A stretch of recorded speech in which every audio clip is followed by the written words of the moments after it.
and welcome back to the Nasty Metal Production channel at YouTube. So, yeah, it's up to kick back and chill, and let's just get on to it.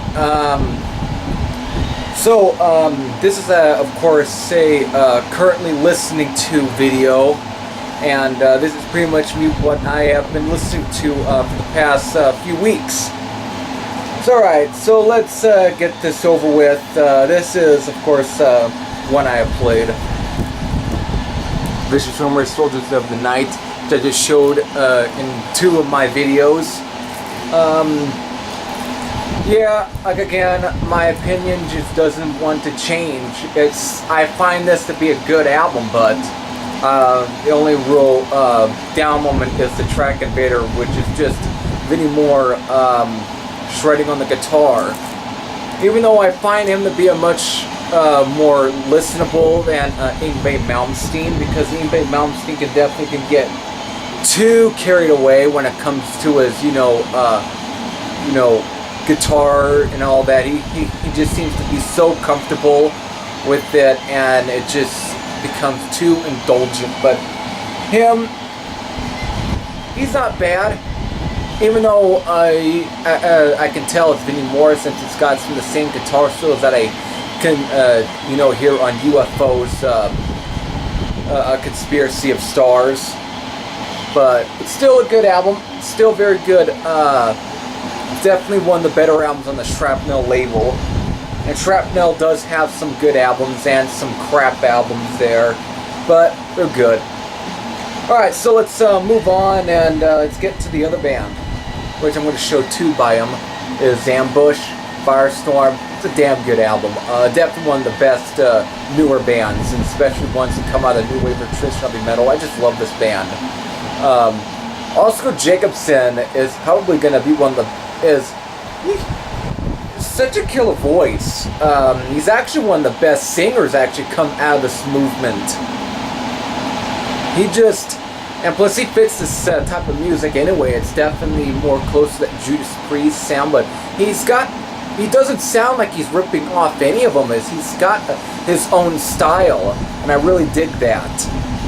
And of course, this is probably the only real heavy album out of the 2. I like Desecrator, which, yeah, I'm gonna show, but at times it almost goes into old school power metal moments, like almost not US, but at times really early European power metal sound, before all the Dungeons and Dragons and pure fucking symphonic stuff and the keyboard lace. It's just at times with tracks such as Don't Shoot, Let 'Em Burn, Heading East, and even parts of Master of Pain. It's definitely got that really early European power metal sound at times. And of course, Oscar Jacobson is a fan of Michael Kiske. I think that's his name. The guy that replaced Kai Hansen in Halloween. And of course, there is definitely some. Of course, they do have that Halloween sound in a way. But yeah, it's a good album anyway. It's just a good one, and just as this one, again, Desecrator, a little more melodic compared to Firestorm, but still is a good album. Night of the Fire is probably the most hard rockin' song on the album. It's got that AC/DC or Crocus like riffage, but back with Oscar Jacobson's real melodic singing. Of course, you got Desecrator, which is very Accept sounding, just like with the debut as well, but kind of reminding me a bit of the track Breaker. But this is definitely a good one. Rose of the Dawn, faster, definitely going in that power metal sound again. But Seven Seal is also a good one. It definitely is a very good Maiden inspired track. I do like that. So I just showed Ambush. Let's get into the other one. This is definitely, of course, the obvious new wave of British heavy metal classic band. Of course, one that inspired Metallica, Savage, Loose and Lethal. Yep. Let It Loose, and Dirty Money. Metallica definitely would play Dirty Money during live shows during the early years, but of course, Let It Loose would be the track that they would most cover. But good album. Definitely, it still is a good one. I still like this. It's very Thin Lizzy sounding as well, but I like it. I haven't really heard a whole lot of the later Savage stuff besides Hyperactive, Hypertrace, whatever that fucking album's called, which is a fine album, but it's really not as good as this because this one is just raw sounding. But we also got Cry Wolf, Berlin, Let's Try to Run, White Hot. Ain't No Fifth Place I do like. It's definitely got a bit of that kind of. It almost starts off kind of ballady, but then it just turns into just a hard rocker. So kind of making it not so ballady. It just makes it more a very emotional sort of track. And of course the demos on there I like as well, but I don't need to hear those all the time because they're not, again, I like them, but they're fine. Hopefully you can hear the music in the background and can probably make out what it's playing, even though the fan right here is pretty much washing all the sound out. Yeah. This is definitely the album that's playing in the background. Blessed Death, Destined for Extinction. Definitely a thrash metal album. Not a bad album. I do like Blessed Death. Yeah, just a good thrash metal album. Got some good tracks on here. It's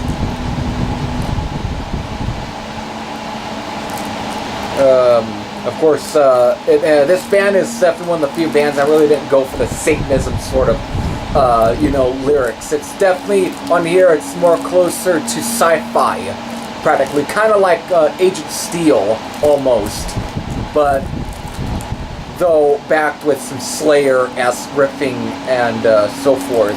But of course, one of the sci-fi tracks in here that's like B-rate sci-fi horror is of course Alien Impregnation. Alien Impregnation. Yep, you can't get any B-rate sci-fi than that.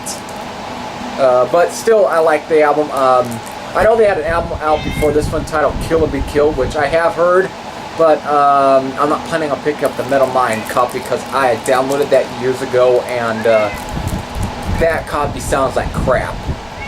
I'm definitely looking for a much better copy of that album anyway, but this copy's fine. It's definitely remastered straight from the CD copy instead of vinyl. Other than that, good album. I know they had an album out also after that, which I have not even heard, so I don't know if it's as good as that or the Kill or Be Killed record. Okay, so let's get to the next band. Of course, in the thrash metal band, of course, one of the more newer ones is Toxic Holocaust, Evil Never Dies. Good album. Man, I used to actually like the sound quite a bit when I heard it. I really loved it. And I heard some of the Toxic Holocaust past sounds, including the album after this one that had like what was that?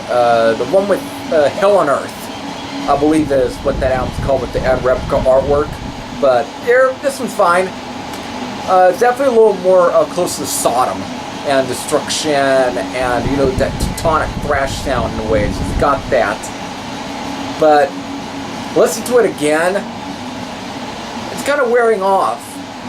I really don't know, maybe because I'm more of an old school thrash metal sound, even though this is it's still old school sounding, because it is rooted within that old school sound, but it's alright. I don't know, maybe I'm just not in the mood for the sound as much as it was back then, which was like 2010, 11, yeah, definitely years ago, a few years, but it's not a bad album. It's on the Relapse label, but yeah, And I haven't heard all the rest of Toxic Holocaust later stuff, so I only heard one track off the, their album from like 2011, 12, fuck. It was fine, but I really need to spend more time with the later stuff. I need to get back into listening to Toxic Holocaust. I like them. They're definitely one of the better new wave thrash bands. At least ones that came out of the early new wave thrash metal scene. My cat. However, of course, speaking of thrash metal and also Percusers, the death metal, there's of course this classic trio. Slaughter, Strapato, yeah. Definitely are the Percusers, the death metal, of course. You can definitely hear that and see the sound. And this sound is just it's got a bit of a dirgy sound to it. It's definitely one of the few thrash metal albums that really has a much dirgy sound, and that's also one thing about death metal that tends to have as well, especially some of the more European bands and Scandinavian groups as well, such as like Entombed. But here, this has got some raw, this is filthy, dirty shit, and I really like it. Oh shit, you got some classic, of course this is the Canadian band, not the fucking glam rock band, or hair rock, whatever the fuck you want to call them. How about I just say cock rock for the US band. But here, yeah, Disintegrator, Incinerator, Nocturnal Hell, FOD, Fuck Up Death, which was actually written in response. It was kind of written after, response to Chuck Schuldiner leaving Slaughter because of course, he had left the U.S. and moved to Canada for a little while and was playing with Slaughter. And did record some rehearsals with them, left so he can go back to playing his other band, which of course, Death. And they pretty much did that in response to that, which is odd. But if anything, this album is a lot more raw. It's a lot more in your face compared to Death's Screambilly Gordon. I like that album. But here, this is fucking raw, dirty stuff. It's like you have to be in the right mood to actually give it something, but it's also got punky sound. Like, Slaughter weren't really like Razor at all. They had their own sound that was definitely ahead of their time. But I like it. Of course, it's got some good live rehearsal, live show.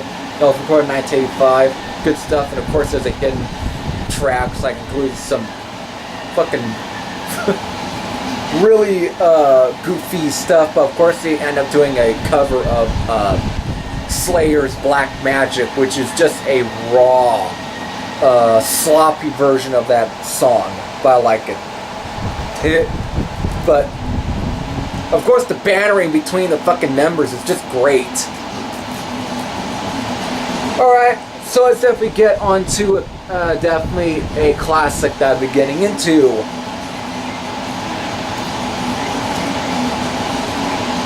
Slaughter Destroys Winterkill. No, I did not purchase the album. This is a pretty much a self-made bootleg copy that's pretty much meant to replicate the LP. Just the only difference is I edited it, and it actually does say, if you can pretty much can say that, mother. My channel isn't meant for censorship, so I can say it. Motherfucker. Go ahead and report me. Yeah. Oh yeah, and if you can catch that, it's pretty much respond to the recent social media trying to fucking censor people. Yes, that seems to be happening, and it's affected Facebook. Ridiculous, if you ask me, because what part of freedom of speech don't people understand? But of course, it can be redundant, saying a lot of cuss words, but still, it's a classic album anyway.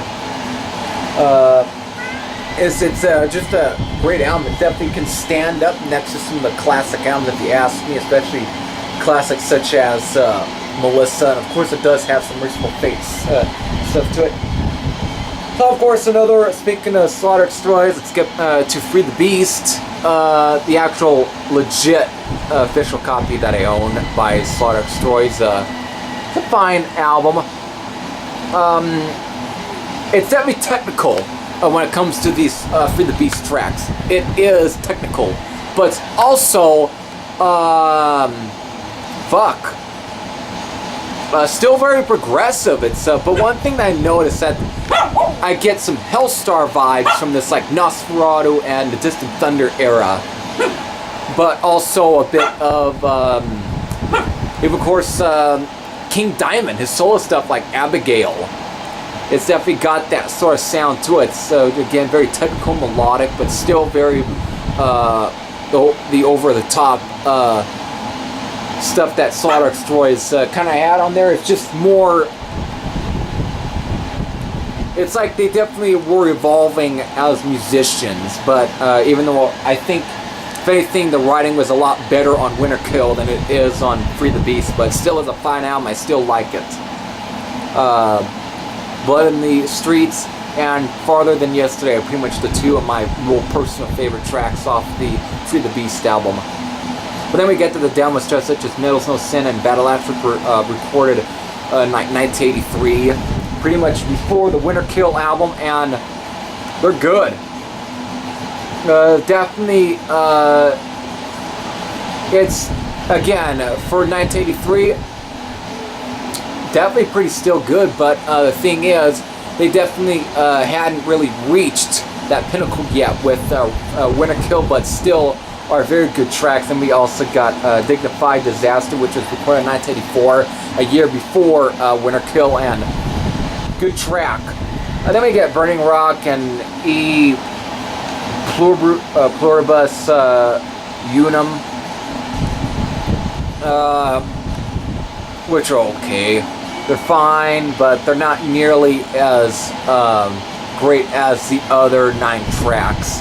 But then we get Mass Confusion, which is a really early track on here, which was recorded in like 1981 when they were under their original name whatever, and it's definitely an early version of what would become Winter Kill, the song, and it's a damn good track. It's definitely, even for an early version of that track, and it's instrumental, it's just a damn good jam track. Of course, Brett Sullivan just providing some good, very bass lines, very 70s sounding actually for the track. It's just again, I think out of all the obscure bands, I think this band really had the musical chops. They really had the musicianship to really to just make good stuff, and that's what they did. They really showcased on that. Just good musicianship, good writing, and just that. Of course, let's get to one. So, of course, yeah, I was playing that. Judas Priest's Point of Entry. Definitely not Judas Priest's best, but it's still an album I tend to pull out once in a while, and I still end up enjoying it. The only track on it I really find to be fucking worthless is fucking All the Way. That's the only worthless track I find on the album, surprisingly. But Turning Circles and You Say Yes, having some dumb titles, are actually pretty catchy. Just All the Way I really find to be the most deplorable track on this album. But the reason that made me bust out this album actually, is because of is due to finding out that there was originally the artwork for this wasn't really intended to be used. Surprisingly, this and the UK cover weren't intended to be used for Point of Entry. Apparently, it was kind of planned to have Ionis use his cover, what he had true artwork for the Point of Entry album, and it was planned to be used for this album. And of course, Ionis, the same guy who did like Fate's Warnings, Spectre Within, and Waking the Guardian, and Obsession, Scarred for Life. even though he has the artwork on his website. That was the originally intended artwork for Point of Entry. He brought it to the A&R manager, like the person that was running Judas Priest at the time, that was like managing him. He brought it to him, and he liked it, but Columbia decided to pretty much overlook that artwork and decide to go with something that they found that they thought was you know, first class shit. You know, they thought it was like you know, just what was that? I'm trying to find a right word, but just something that they thought that was so, you know, new for the time, that was just so so cool, you know. But what really resulted is probably one of the worst fucking album covers to ever graced a fucking metal album. Even though this album is very bluesy based, but it still is definitely got that heavy metal sound. And for our artwork when it comes to heavy metal, this is fucking terrible. But and just look, and just as a comparison to what was going to be the original intended artwork, really, it just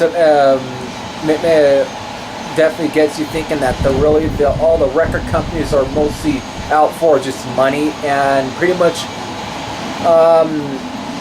that really do not care for what the fucking people really want to see on their heavy metal album. So yeah, and of course I went and fucking did my own little version of the artwork as well, and of that with the Ionis work, and just put the logo and title on there, which I might throw in the you know, in the description box to kind of get you look like what could have been the artwork for this album. Even though it's not really the best, but some nice artwork would have been much, you know, would have been good, and would have made up for the kind of lacklusterness of the album that actually tends to have some of its charm. So I think I went on a bit too long on this video, but yeah. So until then, this is Thrasher saying I'm out, and see you later.